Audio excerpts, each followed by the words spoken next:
High বন্ধুরা, আজ নিয়ে এলাম বাচ্চাদের ওটসের খিচুড়ি। পটল, গাজর, আলু ভালো করে ধুয়ে স্লাইজারে করে নিলাম। কড়া গরম হয়ে গেলে তাতে অল্প একটু তেল দিয়ে জিরে দিয়ে দিলাম। দিয়ে সবজিগুলো একে একে দিয়ে একটু ভেজে নেব, যাতে আর কাঁচা গন্ধটা না করে, কারণ বাচ্চাদের তো একটা মুখের একটা ব্যাপার আছে, স্বাদের ব্যাপার আছে, তার জন্য। এবারেতে পরিমাণ মতো নুন, হলুদ দিয়ে দেবো। আর আমাদের যেহেতু দুটো বাচ্চা, তাই 3 চামচ ওটস দেবো। আর আগে থেকে ভিজিয়ে রেখেছিলাম একটু মসুরির ডাল, যাতে করে সহজে গলে যায়।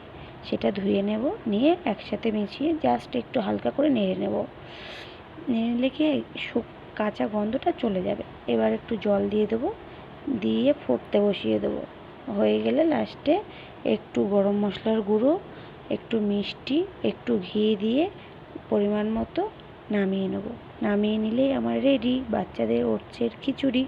এটা না, জানো তো, খুব হেলদি। বাচ্চাদের পেটেও অনেকক্ষণ থাকে, আর খেতেও খুব পছন্দ করে। আপনারা চাইলে বাড়িতে এইভাবে বানিয়ে আপনাদের বাচ্চাদের খাওয়াতে পারো। দেখবে বাচ্চারা নিমেষেই খেয়ে নেবে। খুব সুন্দর লাগে খেতে। তোমরা ট্রাই করবে। বাই।